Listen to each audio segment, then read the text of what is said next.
Hey there, it's Dr. Justin Marchegiani. Welcome back to Beyond Wellness Radio. We have Dr. David Jockers on the show. David, it's great for you to be here. How you doing today?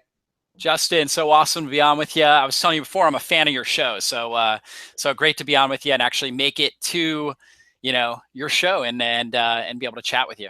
Well, I appreciate that. I've been following your blog post for years. Saw you in The Truth About Cancer with the Ty Bollinger series. Appreciate that. Lots of good knowledge bombs there. Really excited to bring a lot more info to the listeners today. Yeah, absolutely. That was quite a privilege to be on that, and what a movement, The Truth About Cancer, just getting that message out. I mean, people are starting to really realize and wake up to the fact that, there are natural strategies people can take in order to Absolutely. prevent cancer, to obviously get well, whether they're going to take a conventional route, right, an alternative route, or in a sense, combination, which is where I help a lot of people is in this combination of conventional as well as using natural strategies. And so it's been huge. Love it. And the great thing is too, you're also a clinician, so you're working with patients as well. The nice thing is it's not just theoretical jargon, so to speak. You're actually applying this to the patients that you're seeing in your clinic in Georgia, which is great. And one of the things that you've been doing and applying is ketosis. So I'm just curious how you're integrating that in with your clinic, as well as how are you integrating that in with cancer patients too? Yeah, absolutely. So, I mean, ketogenic diet is just so powerful for Mhm. its effects on the mitochondria, reducing inflammation, supporting, in a sense, just helping the person have better metabolic flexibility. So it's Yeah. always a goal that I have. But as the different cases, some people are going to struggle to try to apply a ketogenic diet Yeah. in the early phases. So typically with autoimmune patients, I focus more on an elimination diet, still including a little bit more carbohydrates using things like carrots, nutrient dense sources, Yeah. berries, things like that. And I'll get a lot of people that with autoimmune disease and leaky gut that will say, okay, how am I going to get into ketosis by applying this? And I always tell them, that's really not our goal right now. In general, it's, just like you talk about, hey, it's that paleo template. It's always going to be a Yeah. lower carbohydrate plan. It's an anti-inflammatory nutrition plan, but the goal isn't necessarily ketosis. Whereas when I've got somebody that has cancer, early on, I mean, hey, I want them producing ketones and utilizing ketones because of the incredible therapeutic effects it has on reducing, cancer cell division, right? So basically Yep. insulin goes down, so it's going to lower cell division, and that's just so important. So basically we'll start implementing that. Now I like to do it in a nutrient dense fashion. So a lot of people will go out and they'll find information on a ketogenic diet. And it's more like what's being taught oftentimes is more like an Atkins diet. Yeah.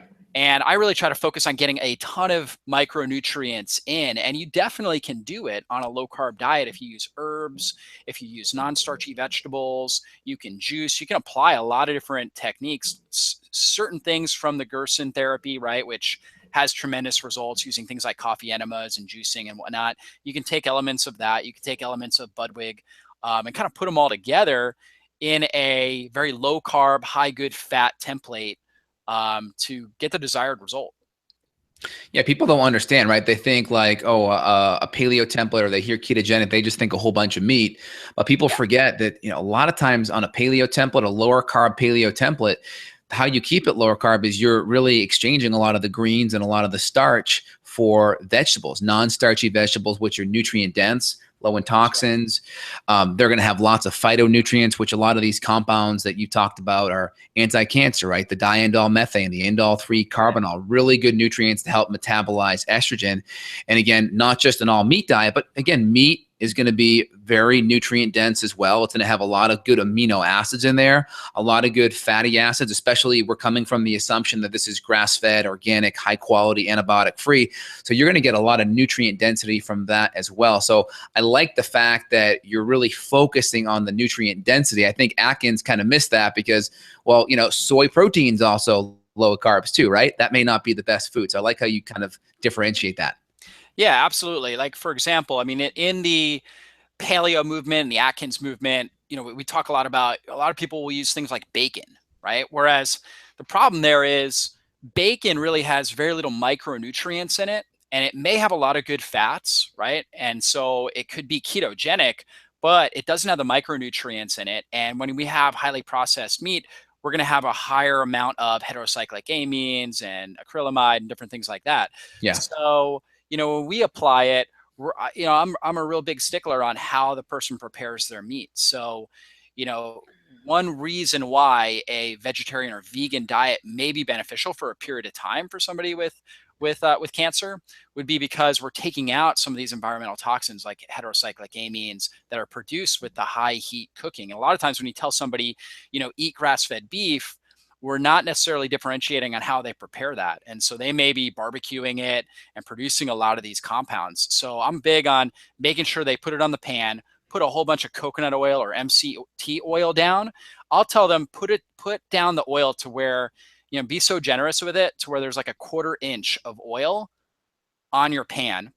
Okay. So that way it in a sense, the oil is going to protect against the really high heat breaking down the proteins and creating things like acrylamide and heterocyclic amines, and then cooking it low and slow, right? So cooking it at a lower temperature for a longer period of time is going to be a lot better. So yeah, we'll do more of a moderate protein diet, not high protein.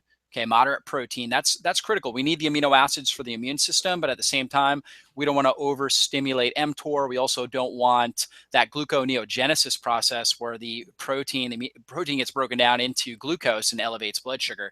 So moderate amounts of protein, lots of micronutrients, right? So lots of cruciferous vegetables. I'm a huge fan of sprouts. So, a cancer diet, we want to be doing tons of sprouts. I'll tell people to go to their Whole Foods or health food store. If they can't grow it on their own, right? That may be a big step for people at first. So you obviously can create a herb garden where you grow sprouts, but you know what? You can just go to your health food store and I'll tell them they should be going through, a small little container of sprouts every single day. So mung bean sprouts, broccoli sprouts, kale sprouts, be putting those sprouts into your diet using a lot of herbs. So that they should be able to smell the meal from the next room, right? So much oregano, basil, thyme, different things like that.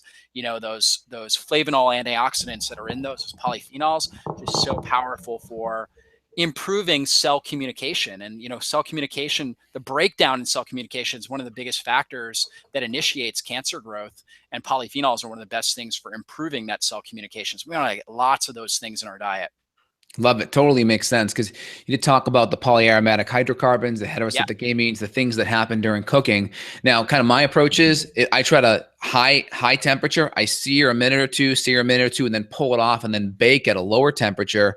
Therefore, I'm not charring, because there's the aspect of you want to seal the flavor in with the high heat, but then you don't want to keep it on there and let it char and develop those cancer-causing things. So for me, it's like I got half my grill, there's no flame. The other half there's a flame. Let that heat up for like 5 or 10 minutes. I get it up to about 500 degrees.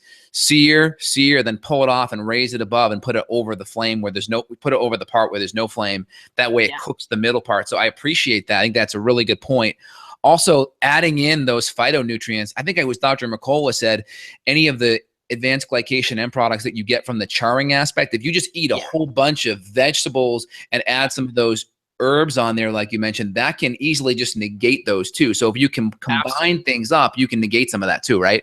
Oh yeah, totally. And I'm a huge fan also of, so when you prepare your meat and then you squeeze lemons on there or lime, or you put lemon juice, lime juice, you get a mutual benefit. You get really a combination of benefits there. Not only do you get the antioxidants, especially when it's fresh squeezed, which would be best. You get the vitamin C, you get the bioflavonoids right on there. Then you put herbs on top as well. But also the lemon's got citric acid, or if you're using apple cider vinegar, that acetic acid is going to start the digestive process before it even gets into your body. And Josh, hey, the more that we can take stress off of the digestive system, the better we're going to assimilate nutrients, the less inflammation we're going to occur, the less energy we've got to put into our digestive tract. Therefore, the more energy we're going to have left over for immune benefit, right? To help regulate and run our immune system. So totally. I love lemon pepper chicken. Using lemon, lime, apple cider vinegar on meat anyways, it tastes better, right? And you get those benefits. Yeah, and I was watching some of your wife Angel was doing a lot of recipes on YouTube. Really, really good stuff too. I was checking out the recipe on homemade breast milk, or homemade milk for the child if you can't have enough. And I know you guys had twins like a year or two ago, so I know that's got to be hard, right? There's going to be a supply issue there with just so many kiddos. Yeah, absolutely. Having twins, and that was our initiation into parenthood. So it was like all of a sudden, and the crazy thing is, we were married for 6 weeks when we conceived. Wow. And she had been diagnosed with endometriosis and was told she would have a lot of Yeah. struggles having a baby. I had been working with her, helping Yeah. balance out her Yeah. hormones. Okay, but we just didn't even expect that it would happen that quickly. We got married and had our twins within the same year, and so it was just kind of this initiation to parenthood. And basically, she had trouble producing enough milk for both, so we needed to Tough. create a formula. And there's not a whole lot of good ones out there. No. And so, as quickly as possible, I'm jumping on to Weston A. Price, Weston Price. Good one. you know, Yep. looking at their recipe and Yep. kind of figuring out how to do it. Fortunately, we've got a great grass-fed raw milk farmer out here. So we're able to get our milk. Our boys tolerated it so well. And of course, we had probiotics in there and just a whole bunch of different things, cod liver oil, all kinds of good Yeah. stuff in there. And our boys are just so well developed. And, that would have been their staple food. Really, I mean, they were getting, up until, and she stopped being able to lactate at about 6 months. And even up until then, they were getting like 25% breast milk, 75% formula. So. Yeah, that's great. And I'm empathetic. My younger brothers are twins. My mom had myself and then my younger brother, Matt, and then she wanted a girl and she got twin boys. So it's just, I lived through that. I saw it. So I know it, man. You are going through a lot. I get it. I'm not worthy. You're doing so good, man. Yeah. That's good. Good for you. So I appreciate the recipes that your wife's doing. I thought some were really, really excellent. Very good stuff. And a couple of things. You talked about the advanced glycation end products, which you kind of referred to it as like the polyaromatic hydrocarbons, the heterocyclic amines, but also we get that same type of reaction, that glycation that's happening internally with excess sugar. So we have one aspect where we can create it in our food, right? Which is like the glycation's like if you pull out the blowtorch in the restaurant and they do the creme brulee in front of you, that browning, that's the glycation that happens on your food, but also in your cells. The best thing about kind of your approach, what you're talking about, is you avoid the internal glycation. Can you talk more about that? Yeah, absolutely. So basically, we know that sugar is something we absolutely need. All of our cells, in a sense, we need some level of blood sugar. If your blood sugar drops to 0, you're not going to live. So we have blood sugar. The body has certain regulatory mechanisms to keep your sugar elevated to a certain degree. But at the same time, the more that we are running off of glucose metabolism or glycation, the more it's really an anti-nutrient, the more damage we're actually causing to the body. So we want minimal reliance on glucose when we're at rest. Obviously, if we're working out, exercising at a high intensity, we're going to need more of it. We're going to need that, and our body will adapt. It will actually create a stronger antioxidant defense system when we do that. And it's one of the reasons why high intensity exercise can be really beneficial. However, when we're at rest, okay, like you and I, here we are, we're just having a conversation. We should be burning 99% fat and ketones, and so that's going to keep really that glycation impact low. And we know that sugar in general, I call it basically it's dirty fuel, right? So it's very, very low gas mileage in a sense. We produce 2 ATP from anaerobic metabolism. So ATP, adenosine triphosphates are our major molecule of energy, but we produce a rampant amount of metabolic waste. And so it's just spouting out smoke, right? Tons and tons of smoke out of the exhaust. That's basically what it's like. Whereas when we're burning ketones, which basically our liver converts fatty acids into ketones, and the ketones are what we use for energy. And so when our body's using these ketones, we produce a rampant amount of energy and very little metabolic waste. So we get a lot better gas mileage overall. So basically, we want our bodies to be very good at burning both. And when it's very good at burning ketones for energy and glucose, it will preferentially use ketones as long as we create an environment where glucose in general stays at a moderate level, as long as we're not spiking it with high carbohydrate meals. Okay, then we're going to have that metabolic flexibility to where our body says, you know what, at rest, while I'm having this conversation with Justin here, I'm going to burn these ketones up because they're just better for my body. Again, they're cleaner fuel. I'm going to get a lot more and I'm going to produce a lot less toxic waste, as opposed to when I go, because after this interview, actually, I'm up for my workout. So I'm going to go do some hill sprints and squat jumps. And so good, high quality, really good, high intensity workout. So while I'm doing that and I'm huffing and puffing, my body's going to switch over, start burning up that sugar, right, during that period of time. And as soon as I'm done with that exercise and I've caught my breath, back into burning ketones. Yes, 100%. It's the seen versus the unseen, right? Because when ketones are there, if we're doing it dietarily, we get this awesome fuel source that's really clean, right? So if we got sugars like diesel fuel, right? You drive behind a diesel truck, and we got high octane race fuel from the ketones. We get the ketones that are high, but when the ketones are high, we have to have the insulin low for the ketones to be high. That's And right. when the insulin's low, that's a strong promoting growth factor for cells. And cancer basically is cell growth kind of unchecked, right? I mean, you can Oh, go yeah. into PubMed, just type in hyperinsulinism or insulin and cancer, and you can do it for any cancer, and there's almost a correlation. Yeah, absolutely. I mean, insulin really is a life-saving hormone. Yeah. It gets a bad rap, but Mhm. ultimately it helps prevent against AGE development, that advanced Yeah. glycolytic enzyme development. Because if blood sugar is really high in our bloodstream and it's not controlled, then we end up basically destroying nerve endings. This is why people with diabetes end up with optic neuritis, peripheral neuropathy, because the sugar, the advanced glycolytic enzymes, those sticky proteins where sugar grabs onto protein molecules, creates this highly reactive molecule that damages nerves. So insulin comes out, its job is to lower blood sugar. So it takes the Yes. sugar, puts it into the cells where it belongs. Problem is, when we have to keep on cranking out lots and lots of insulin, it ends up also promoting inflammation in the body. The inflammation will scar up the cell membranes and the receptors. And over time, our body stops hearing the message for insulin. It's kind of like, if you were to come over to my house and start banging on my door, Yeah. right? At first, I'd hear you. But if you just kept coming over and, messing with me, then over time, it's like the boy who cried wolf. It's like, okay, you know what? This is probably not a real scenario, and I dole you out. And so it's kind of the same thing with insulin. So basically, we want to keep our body really, really sensitive to insulin. We want to where insulin knocks on the door, immediately we open that door. And the best way to do that is keeping our sugar down, keeping carbohydrate, total net carbohydrate. So that's the amount of carbohydrates minus fiber. Fiber does not count. Yeah. Fiber's not glycolytic. We're not going to be able to break that down. Net Fiber is carbs. just really a nutrient for our microbiome, which we need. And so basically, we want to keep those net carbs fairly low, right? And it can range for different people. The more insulin responsive your body is, the more carbohydrates your body's going to be able to handle. Love it. Love it. Love it. Very good.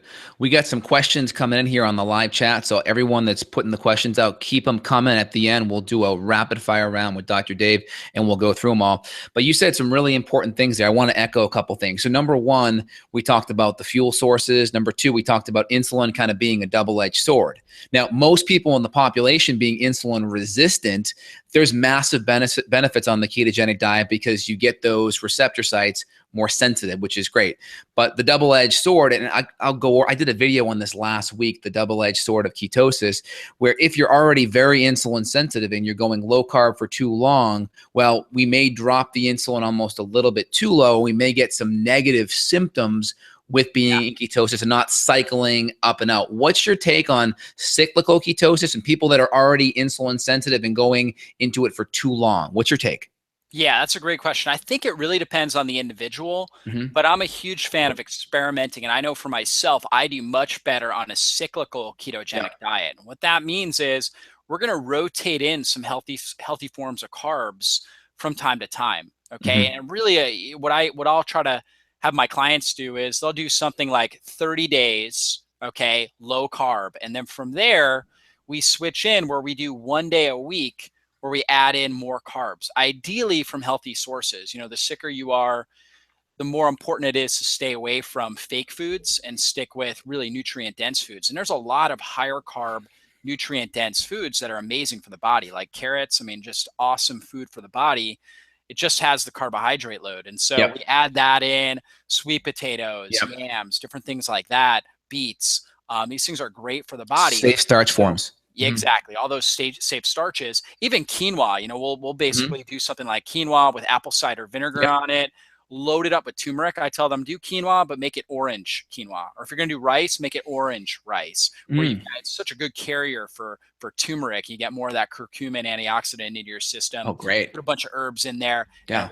Really, really good. But you have 1 day where you're not regulating your carbohydrates. You're getting them from safe sources, but you're not really regulating it. And so I like to include that in. And then I also like to include a 24-hour, basically liquid fast where you're doing things like like broth or salt water. Hmm. You can do maybe a green juice or something along those lines, or greens powder and water, and just staying really well hydrated for about a 24-hour period of time. So you get this powerful benefits of intermittent fasting in there. So basically what we're going to do is 5 really low carb days, one day where we do a 24-hour fast, and one day where we're not regulated. We're not trying to count calories or carbohydrates. We're just saying, hey, you know what? I'm going to eat healthy foods. I'm going to eat all these higher carbohydrate, healthier starches, and I just see how I feel. Just eat them to, in a sense, till I feel satiated. And we're going to include good fats in that. So I'll tell them, hey, put some MCT oil or something like that on your carrots. So we still have the ketones in the system. We're just we're not worried about, hey, where our blood sugar is and what our total carbohydrate count is when we do that. So usually once a week for most people, they respond well. Sometimes we need it more. Sometimes we need it twice a week. Okay. And for other individuals, I tell them, hey, experiment, try going 2 weeks without it, right? And do maybe a carb load on one day every 2 weeks and see how you feel with that. And so a lot of it's subjective because all of us are unique. We all have a unique biochemistry and our body's going to give us different signals. And so part of a health journey is really, I always tell my clients, it's about getting a master's degree in your own health. It's going to take you time to really understand how your body runs best. Okay. And, people like Justin and I, we're here to help coach you, help give you good advice.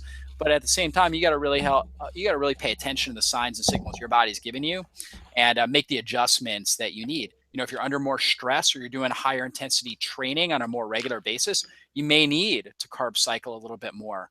So it really just depends on what your stress load is, what your lifestyle looks like, what your sleep habits look like, all of those factors. Love it. Totally. Great points here. I'm actually going to be testing my blood ketones here live on the air. Again, I got the Precision Extra meter here, and I get these little strips here. I got them on eBay. They're a little bit cheaper there. You get them from New Zealand. But I'm going to test my ketones. I like to be at least 0.5 to 1. Yeah. I mean, this morning was just some coffee, some like high quality organic coffee, about 1 to 2 tablespoons of high quality MCT, coconut based, not palm, tablespoon or 2 of grass fed butter. And then I did about 10 to 15 grams of collagen amino acids, my True Collagen. And that's where I'm at today. So I got about, 600 calories. I mean, I'm feeling great. It's Friday. So I like 0.5 to 1. And then typically I'll even measure my blood sugar as well. Went out last weekend to a really nice steak restaurant. We did a really good grass-fed ribeye, some oysters, some broccoli. I put bone marrow on my steak. I measured my blood sugar after my meal. I was actually at 70. So no major spikes in blood sugar. So that's a pretty cool thing. What are you doing to measure? I'm doing ketones. I'm doing blood glucose. Some patients, I'll even measure fasting insulin. I see people that have blood sugar below 100, but their insulin's like 15, 18. Like the insulin's so high, it's compensating by pulling that blood sugar in, but the insulin's so high, but that's creating all that cell growth that could promote cancer, right? Oh yeah, absolutely. Yeah, we test fasting insulin as well. I think that's an important thing to look at. Hemoglobin A1C, so we can look at the overall glycation impact on the blood cell. So we look at that as well. Definitely Precision Extra using the ketone strips. For me personally, I like to use a Ketonix, a breath meter. Just know that my body is producing them. And ultimately, once you've been doing this for a little while, you kind of know how you feel when you're using these ketones because you're able to go longer periods of time between meals and you feel really mentally sharp. You don't feel tired, you feel good, you don't feel hungry. And so if people are telling me that they're having issues with mood, energy, cravings, hunger, things like that, these are all signs that their body's not utilizing the ketones well. So that's an important factor. And I'm a big fan of getting a lot of salts in the diet. Most people need a lot of extra minerals, and especially when your insulin starts to go down, insulin helps your body basically to retain particularly sodium, but really most minerals. And when you start to lower your insulin levels, you're going to excrete more of these minerals. So you're going to need those. So doing something like a broth, okay, and you could just go out and get organic free range chicken broth for like $2.50 or something like that from your local. I mean, it's becoming more and more common at our local grocery store, and we can get Imagine organic free range chicken broth. Not the same thing as bone broth. Doesn't have the same level of collagen protein. Might have a little bit in there, but it doesn't have much or much of those types of amino acids. But it's got a ton of minerals. And you also get some antioxidants in because typically what they're doing is they're using like celery and onions and garlic and stuff like that, and just kind of boiling it up. So you get some of the essence of those, and you get good minerals. And to me, I drink it as a mineral drink. And I like that warm mineral drink. We keep our house cold at night for good sleep. We turn down the AC and whatnot. And so when I wake up in the morning, it's like, man, I just really like that broth, kind of that saltiness, get that into the system. And it just seems to work so well. And I find that that helps with blood sugar regulation as well, just getting those good minerals because it keeps the adrenals balanced. Really great points. And that kind of goes into my top 3 to 5 keto mistakes. Number one, when you go too low, when you go low carb, what's going to naturally happen? Insulin drops, the minerals go. So you have to consciously make an effort to get the potassium back up from the green veggies, and then you get the sodium up from the broths and sea salt. That's number one. I see patients quite frequently say, I'm starting to have heart palpitations on this lower carb ketogenic diet. It's like, where are the minerals at? We adjust the minerals, fix. Number two, too much muscle meat. Boneless, skinless chicken breast, right? Just getting protein powders without any fat in with it. Veal, venison, rabbit meat, right? Those are the big things. And then number three, poor digestion. They don't have enough hydrochloric acid. You already mentioned the citric acid and the apple cider vinegar helping. Not enough enzymes, not enough bile salts. Maybe they even have a gut infection that's preventing that from happening. So I see the digestive component is a huge component, because we know protein and fat's harder to digest than carbohydrates and sugar. Huge component, especially, when people start on a ketogenic diet, one of the common complaints we'll have is constipation. People are like, oh, I'm constipated. And there's a number of reasons for that. If you're doing it right, one of the reasons could be the fact that your microbiome's got to switch over, right? And there's kind of this transition, which could cause lowered intestinal motility. That's possible, but most often it's because the person's eating a lot more meat and they don't have enough hydrochloric acid. So we've got to address that. And then the mineral element, getting more minerals into the system, magnesium into the system to help improve gastrointestinal motility. And all the strategies we talked about earlier, using a lot of herbs, all of that, those are carminatives. They're really, really good for muscle contractions in the intestines, moving the waste through. So, the more that we can add these components in, getting those minerals, getting the high quality herbs and sprouts and different things like that, those really, really polyphenol rich, very low carb, if any carb, types of nutrients into our system with our meals, it's just so powerful. Lemon juice, things like that to help support digestion with enzymes and citric acid or acetic acid from the apple cider vinegar. Very, very powerful. Justin, I had a question for you. Yeah. When you put the collagen in your bulletproof coffee there, your MCT oil in the coffee, do you notice any change compared to when you don't with your blood sugar? What have you been noticing? Oh, that's a great question. I got to test that. I tested it just the other day. Typically, my blood sugar will still stay below 100. Again, like I listened to Josh Axe and Jordan Rubin this last weekend, and Jordan Rubin's talking about his collagenic diet. Now, we had a conversation. I pulled him off the stage as to Doc. I said, let's talk about the gluconeogenic proteins versus the ketogenic. He's like, the hydroxyproline, proline, these are in the collagen. Are these going to be as gluconeogenic as, let's say, what's in whey protein or other muscle meats? According to him, his opinion is that the methionine and a lot of the sulfur amino acids are potentially more gluconeogenic, and then the collagen aminos are more ketogenic in nature and won't spike blood sugar as much. So that's his take on it. And I think it's similar. I did a podcast with Dr. Bern Freelander talking about one of the major reasons why collagen is so great. It's a little bit lower in methionine, and that can have some blood sugar effects. Yeah, absolutely. I mean, we need methionine, but the reality is most people in society are eating a ton of muscle meat and very little collagenous meat, these ligaments, joints, that cartilage structure, which is what our ancestors ate a lot of that. So yeah, getting that collagen protein in really helps balance it. Now, L-glutamine, obviously really key for the immune system, really key for gut health, but tends to be more insulogenic and more, just basically tends to increase blood sugar a little bit more. What's the L-glutamine status in collagen protein? Do you know? Yeah, so you get a lot of L-glutamine because it typically comes in the form of glutamic acid. Many people do great with it. Some people that are more on the inflamed side, it can go down to glutamate. But for the most part, I find it tend to be pretty good with a lot of people. Yeah, now, again, and Justin, for those people, I don't know if you've seen, I with those people that produce more glutamate and less GABA with it, magnesium and B6. Yep, seem to work really well with that conversion. Yep, I 100% agree with that too. And I also see it too, like you mentioned, the muscle meat, like methionine still really good. We need that. That's a really Yep. important phase 2 detoxifying compound for your cytochrome P450 oxidase pathways. But we're getting a lot of muscle meat. You mentioned it. Jordan Rubens talked about it. We're missing the connective tissue component. That's Yes, so important for skin, absolutely. nails, joints, tendons, ligaments, right?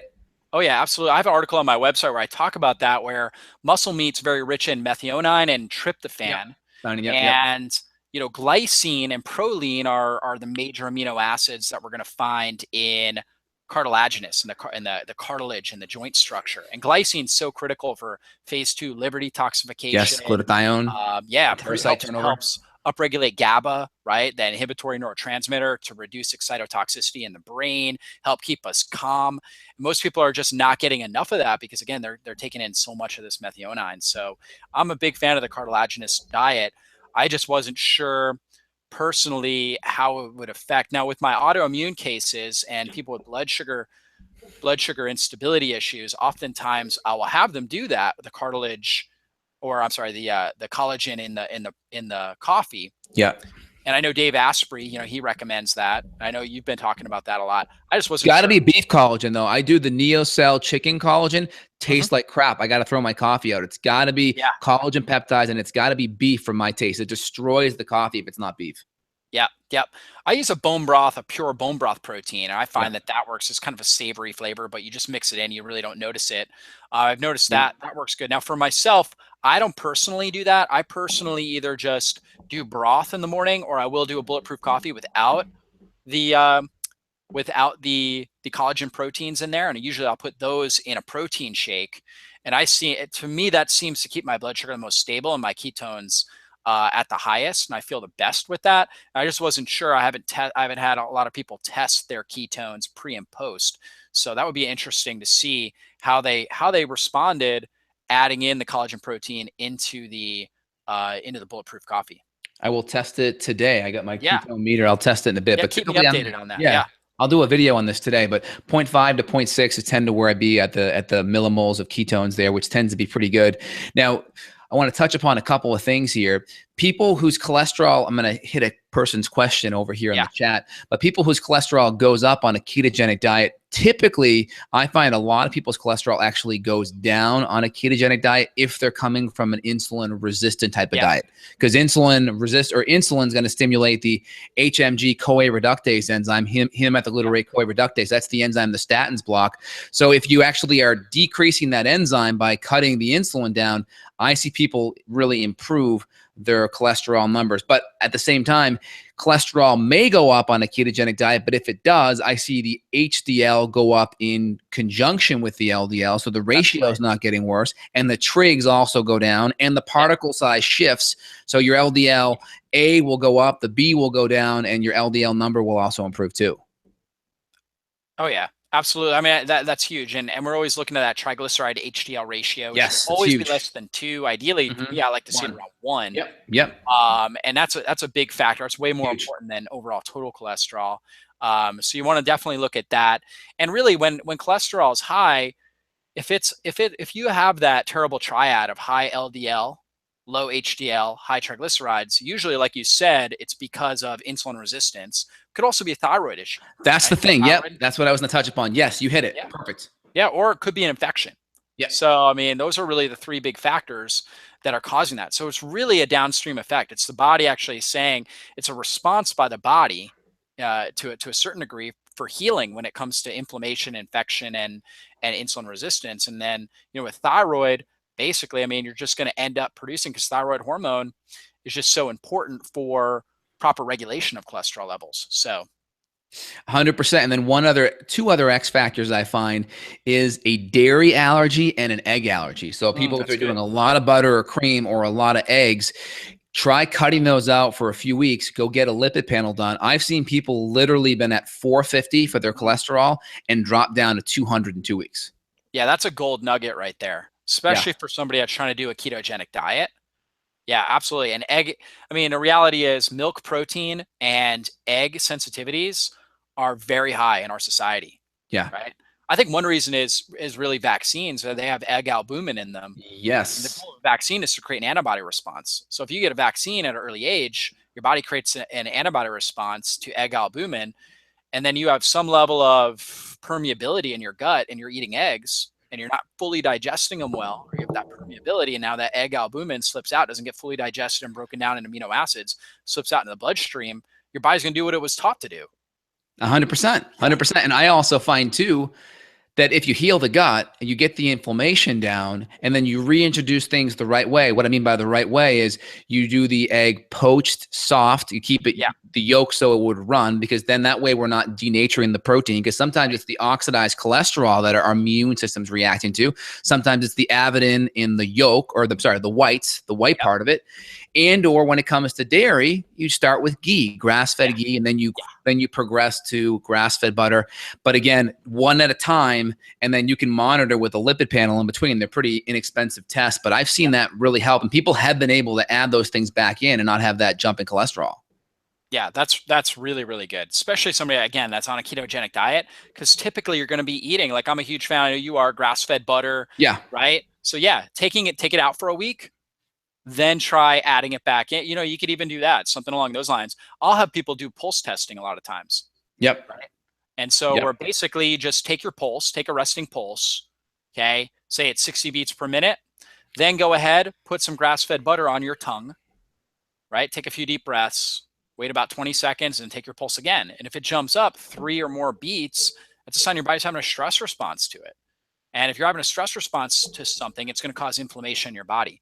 So that would be something to take out, right? At that point, if you did have a response like that, take it out for a month, okay? Follow a good, anti-inflammatory, leaky gut-based diet, outside of using, if it was dairy, using any sort of dairy products, and then try adding it back in. And like you said, best thing if it's dairy is to add back ghee, because that's got the least amount of inflammatory dairy proteins like casein, whey, and also the lactose as well. Those are the things that most people are reacting to. So you start that and go ahead and do a pulse test with that. And if you pulse test well and pulse test comes out well, add it back into your diet one day, consume a bunch of grass-fed ghee on things, and then see how you feel over the next 3 or 4 days. And if you're noticing symptoms, okay, increasing amount of symptoms, sign your body's still not fully recovered. 100%. There's an application called FoodSense. You can download it on your phone and it will do that same thing you mentioned. You put your finger over like the camera and it will measure your pulse before and after. So 100%. Perfect. That's a great way to do it. Now, next is, I see people that are going maybe too low carb for too long, or maybe they're more insulin sensitive, and I actually see their blood sugar jump. And there are some people where we actually add in a little bit more carbs and their blood sugar actually drops. And my whole theory is that the gluconeogenic process is cortisol dependent. So that cortisol is causing a little bit too much of a bump in that blood sugar. And if we add just a little bit of carbs back in, especially the safe starchy carbs you mentioned, we can actually drop the blood sugar by actually adding in carbs. What's your take on that? 100%. I totally agree with that. So, and I've seen it a number of times. And so the super, super low carb diets, ultimately long-term for most people, are not going to be very healthy. So adding in, again, some of these safer carbohydrate components, in all reality, the body was meant to adapt. Our ancestors, they weren't just low carb because they were, trying to lose weight. They were low carb because they were eating whatever was available. And for the most part, what was available was lower carb foods, meats. And they would have times of famine. They would have times where, they would go days without food. And so, so reality is, they had great adaptability, and cells that can adapt are healthy cells, right? Whereas sick cells, cancer cells, don't adapt well. So in a sense, adding in, priming the body with a little bit of carbohydrates here and there, I find to be the most effective way for long-term health and long-term sustainability for most people. There are a certain percentage of people that, they tell me, hey, I've been in ketosis for 3 years and I'm doing great. Okay. And so there are a certain percentage, I don't want to take that away from those individuals, but at the same time, I would say probably 4/5, 80% are going to do better with some level of cycling out their carbs. 100% totally makes sense. Now, what about ketogenic diets when you have infections, right? We know that a lot of people are insulin resistant and a lot of these gut microbes, they love to feed off of sugar, Yeah. carbohydrates, especially the yeast. I see with parasites and fungus. Why? Because it's really easy to access. But there are people like Kresser's talked about it, Paul Jaminet have talked about it, that these critters can also fuel off of ketones. Now, my approach is that sugar is going to be the easier fuel source. Yep. So that's going to be the low-hanging fruit. But what do you do when people, maybe the ketogenic diet is feeding some of these critters? My approach is we go low. If we see an exacerbation being so low, we just gently taper it up and see if there's any improvement in symptoms. How do you handle that? What's your take? Yeah, very, very similar. I think microbes are adaptable just like our cells are adaptable. So, if we go low carb at first, they're going to start dying. And then at some point, if they want to maintain their resiliency, they've got to adapt. Those microorganisms, they have short half-lives, and they start to adapt, and they start to be able to burn whatever fuel they can. But again, just like you said, I mean, glucose is an easier fuel for them. That's why they prefer it. It's easier for their biochemistry. And so I still am a fan of, hey, let's get some ketones in there.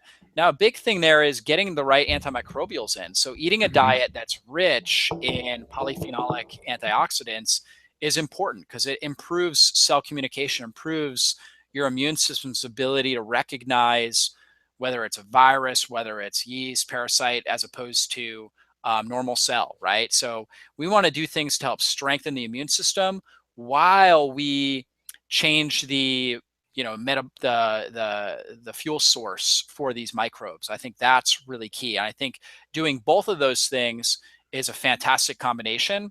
And then even implementing, if the person's able to handle it, some intermittent fasting can also be very, very helpful there too, because again, we're reducing the foodstuffs for those individuals. And then when we do feed, we feed with lots of antimicrobials. So that way the yeast or whatever it is, a microorganism, they start hunkering down during the fast.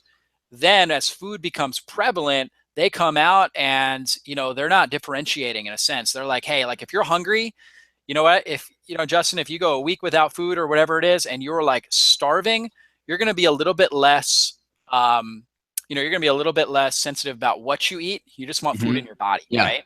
And so it's kind of the same thing with the yeast, the different microbes, and they're going to start eating. And then, of course, if we've got the antimicrobials, whether it's from supplements, I'm a fan of doing it with supplements and foods, right in there at the same time. As they eat, they're taking in these different components that are going to help basically combust their cell wall or whatever it is, whatever the mechanism is to help kill them off.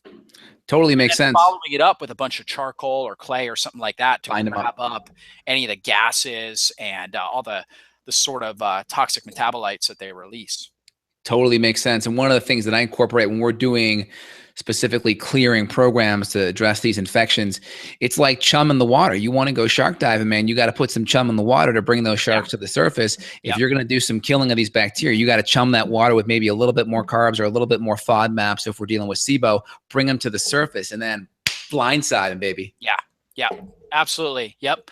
That's where I think like the warrior diet approach, where it's like, hey, doing like a 24-hour fast, like I was talking about, if we're able to do that once a week, okay, that's 24 hours. I mean, these microbes will replicate so fast. They usually have like something like, I don't know if you know the numbers, but I've heard like 4 to 6 hour lives, right?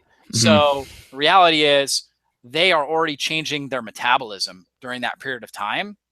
And, they're having to adapt at a very rapid rate in order to survive. And so we go 24 hours without major amount of calories. Now we've reduced some of that microbial load overall. Okay. As long as we've moved our bowels. Also, while we're doing that, drinking lots of fluids, maybe using magnesium supplements, keeping the bowels moving well, right? Getting all that stuff out. We've reduced that microbial load. Yeah. Then we hit it in. The warrior diet is kind of like, hey, you eat very light during the day and then you have a feast meal, right? And of course we want to recommend a healthy feast meal. Okay. Not just Domino's pizza at night, right? But you have that healthier feast meal where you're getting in a lot of, good foods. Okay. Safe starches, things like that, at a certain point, at least once a week. with somebody that does have infections, I'm a fan of, and then pounding it with those antimicrobials. And then again, using charcoal, clay, different things like that, different absorbing agents Yep. to help clean the system, because you're going to have a lot of metabolic waste left over from these microbes. So we want to go in there and grab that stuff out, or we're going to have a greater likelihood of having die-off symptoms. Using a lot of water too, good hydration, again, keeping those bowels moving. That's so important. Love it. Well, outside of that, a couple questions I'll just roll through here. I'll just give you a rapid response. Can taking digestive enzymes plus HCl plus apple cider vinegar prior to a meal be too much for someone with a compromised digestive system? My opinion is if you have a compromised digestive system, you're probably not making enough HCl and enzymes. So my take is if the gut's not irritated by the HCl, do HCl based on sensation and then up the enzymes, which tend to be more, non-abrasive. What's your take? Oh, totally, absolutely. I would do that. Now, I think that that question, I think they said do HCl before the meal. Okay, if you are real irritated in your gut lining, Yep. probably better to do HCl in the middle of the meal. Bingo. That's what I do. Yep. 100%. Yeah, it kind of lines it, so it's like the Oreo cookie. You got the filling there. Yeah, totally. And not at the top either, because sometimes it can stack at the top and hit that top of the atrium or the esophageal sphincter too. Especially so I see it both ways. Yeah. Perfect. And then this person here comments, well, it sounds like a ketogenic diet is a diet for inactive people.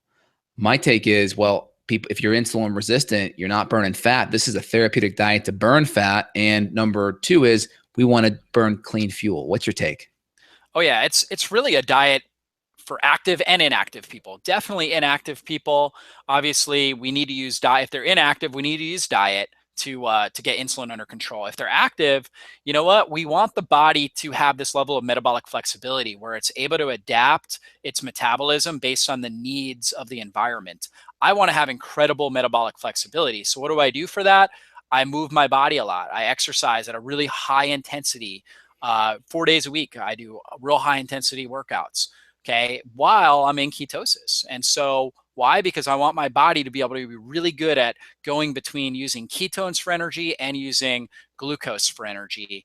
And what's going to happen? You're going to actually end up boosting your basically your leucine, your blood leucine levels between meals, and that's going to help preserve muscle mass and help improve performance. Also going to help preserve glycogen in your cells. Your body gets really good at storing glycogen and utilizing it only at times when it needs it.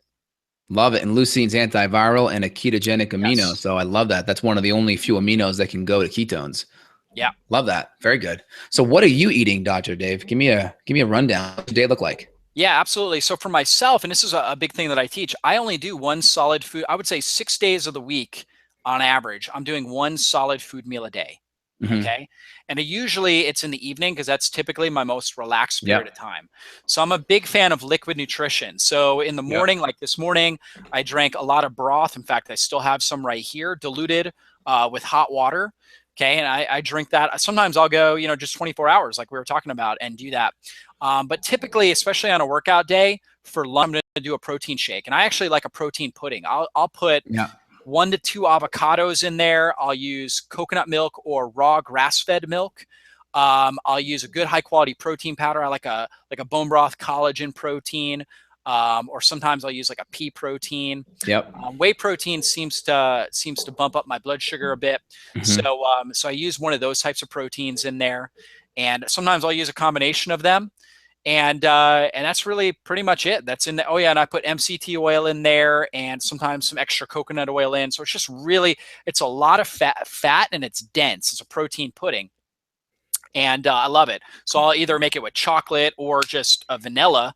Okay, chocolate, so that chocolate avocado pudding, one of my favorites. And so I'll have that typically for lunch. Okay, and then, I stay real well hydrated, especially in the afternoons.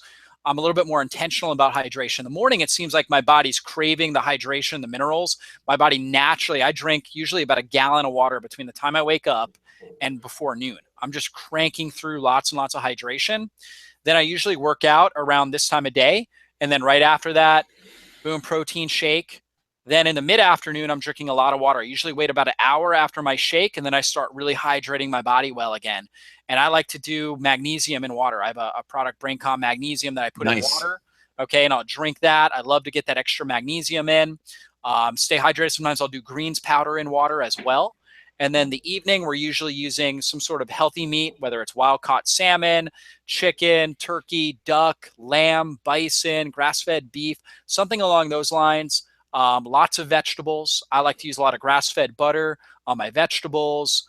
Getting a lot of good fats. I'll use MCT oil on my meat, sometimes on my vegetables as well, because MCT oil turns into ketones a lot faster than coconut oil or really anything else. And so put that on everything. Lots of herbs, lemon, apple cider vinegar, all those different strategies that we talked about. Sometimes I'll do just a big gigantic salad with some chicken breast and MCT oil and olives on there, or maybe avocado on there. So I'm always trying to get these good fats in. And, for me, I think the biggest thing, sometimes I'll crave extra protein.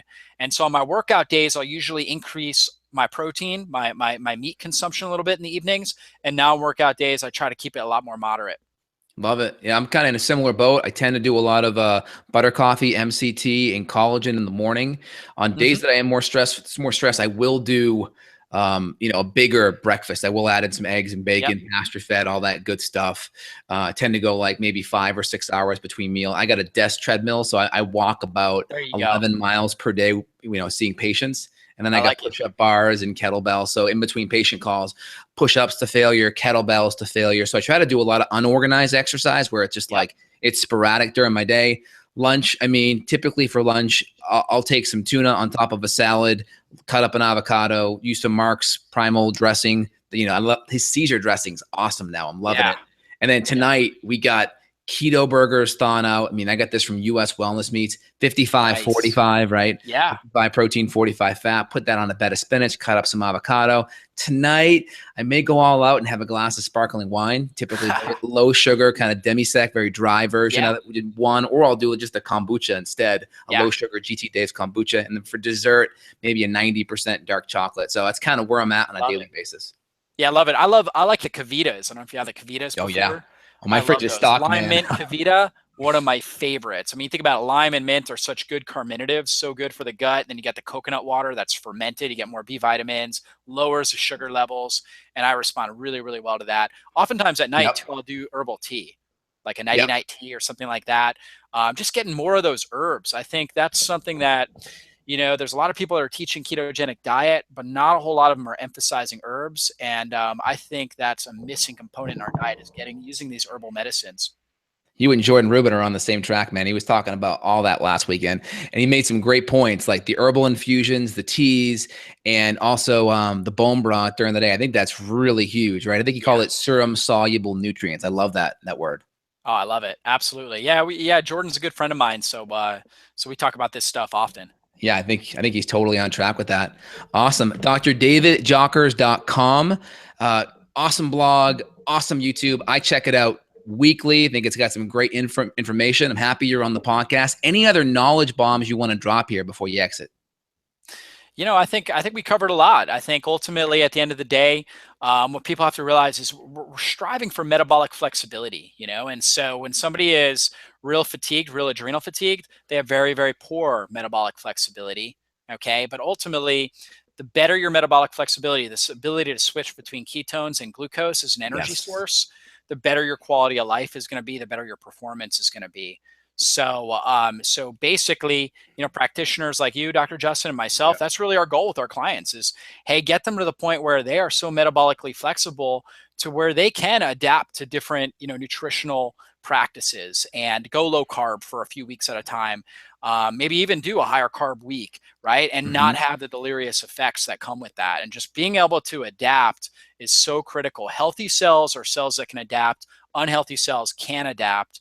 And so as a whole, as an organism, we want to be able to adapt well. We want to be able to adapt strong. Love it. Now, if you're stuck on a desert island and you can only bring one supplement with you, what is it? For me, it's magnesium. Magnesium is like my magic bullet. Nice. So if I'm feeling a little bit low on energy, okay, magnesium.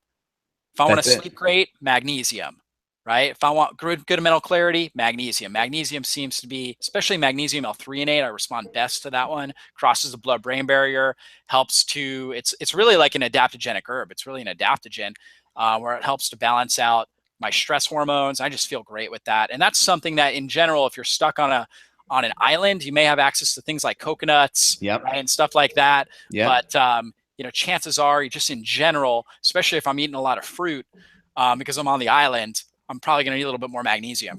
That totally makes sense. Plus, if you're on that island, man, you're probably stressed, and that magnesium will definitely help with the constipation, right? That's right. Love it. Absolutely. Very good. Very good. Any closing thoughts? We got your information out there, Dr. David Jockers. Go to the site. You'll also see the YouTube channel. Great recipes. Your wife, Angel, is rocking out of the park with those recipes. I got my wife checking them out too. Anything else, Dr. Dave? I think that's really it. I just wanted to thank you for having me on the show, and just remind you again that, hey, I'm a big fan of this show. So if you guys are listening to Dr. Justin here, people like myself and other health influencers, we tune in to Justin's podcast because he's always dropping nuggets, and I love your analogies and how you break things down. So I really appreciate all the great work you're doing. Oh, I appreciate that, Dr. Dave. Awesome. Well, you have a great weekend, and we'll stay in touch. All right, you too, Justin. All right, take care.